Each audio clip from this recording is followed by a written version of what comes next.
Did this animated waxwork really become the world's first trillionaire, or was he really just the world's first billionaire?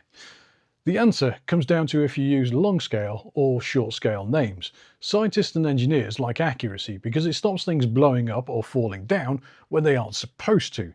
So when a number gets a bit long to write down, they simply say a smaller number and then how many zeros you need to add to the end of that number.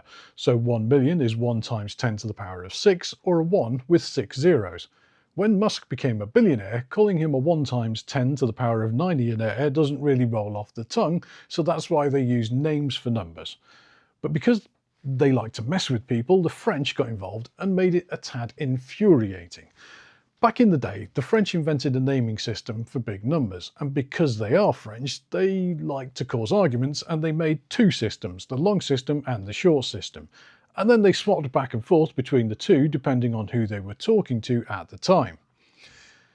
In both systems, it goes 1, 10, 100, 1000, 1 million, and then it splits. In the long system, you give things a new name only when they are a million times the last name. So 1 billion is a million times a million, and 1 trillion is a million times a billion.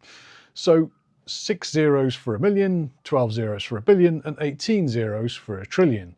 Whereas in the short system, it's multiples of 1,000. So a billion is 9 zeros, a trillion is 12 zeros, and so on. So in the short system, Musk was briefly a trillionaire, but in the long system, he was briefly a billionaire. On the other hand, in the long system, when he ended his brief period as a billionaire, he didn't go back to being a millionaire, he went back to being a billiard. In the long system, between each times 1 million step, there's a times 1,000 step. And the name for that is the previous big name with the suffix iard. So it's a million, milliard, billion, billiard, trillion, trilliard, and so on. So why does this matter if everyone's using the short system now? Well, that's very English-centric of you, colonizer. Okay, the US, England, and a few others use the short system, but a lot of places still use the long system, and to be fair, some countries, like India, have an entirely different system. But for a couple of countries, it's a problematic mix of long and short. For example, Canada is bilingual and uses French and English. In English, it uses the short system, and in French, it uses the long system. Because when the French went to Canada, that's the one they were on at that time. So on a news article, it will say a trillion in English, but un billion in French for the same number of a 1 with 12 zeros. Meanwhile, back in France, they're back on the short system again. Brazil is equally confusing. The Portuguese word for a billion means 1,000 million in Brazil, but it means 1 million million in Portugal. And that's why a Portuguese engineer working in Brazil will say 10 to the power of 12 and not use names like a billion.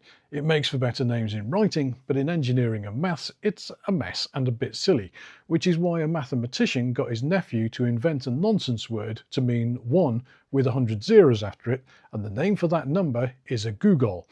It was really meant as a poke at how silly the whole number naming thing is, but it's stuck, and now it's rather well known. Also, if you have a Googol and you multiply that by 10 to the power of a Googol, you have a number called a Googolplex. Now that number might sound familiar, and that's because it's the basis of the name Google. Back in the 90s, Google were called backrub. In typical engineer fashion, they made something sound truly creepy by accident. The name came from the fact that search engines would use backlinks to find connections between websites. However, someone with a bit of foresight into how this might make the internet sound even grubbier than it already does, suggested it was time for a name change.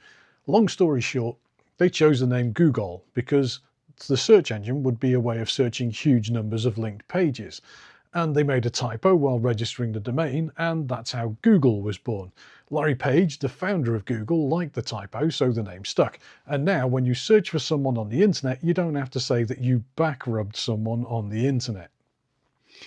So Googolplex is a big number, right? I mean, if you started counting all the atoms in the visible universe, you'd run out of atoms before you reached a Googolplex of them. So what use is it? Well, functionally, pretty much zero. It's more of a philosophical tool than a mathematical one. In very loose terms, it's a bit like saying this number is a finite number, but functionally it might as well be infinity. But there are bigger numbers, and one of them is so big it could destroy the planet. Well, in theory at least.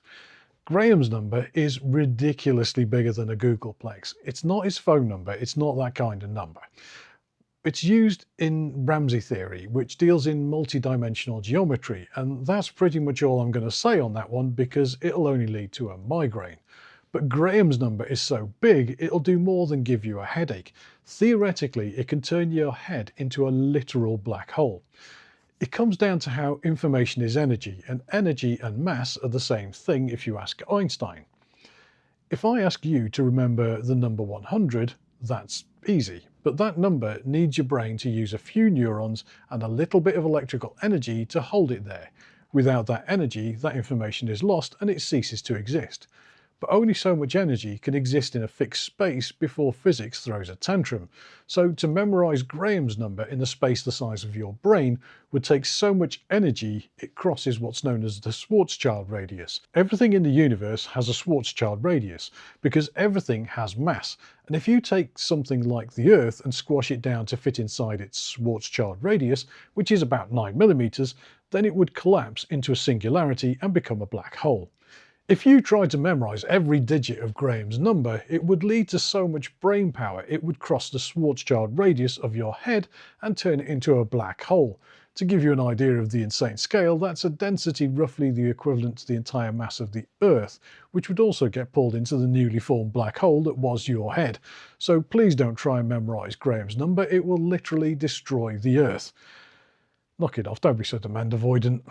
A like and a subscribe is far less dangerous, so maybe give that a go instead.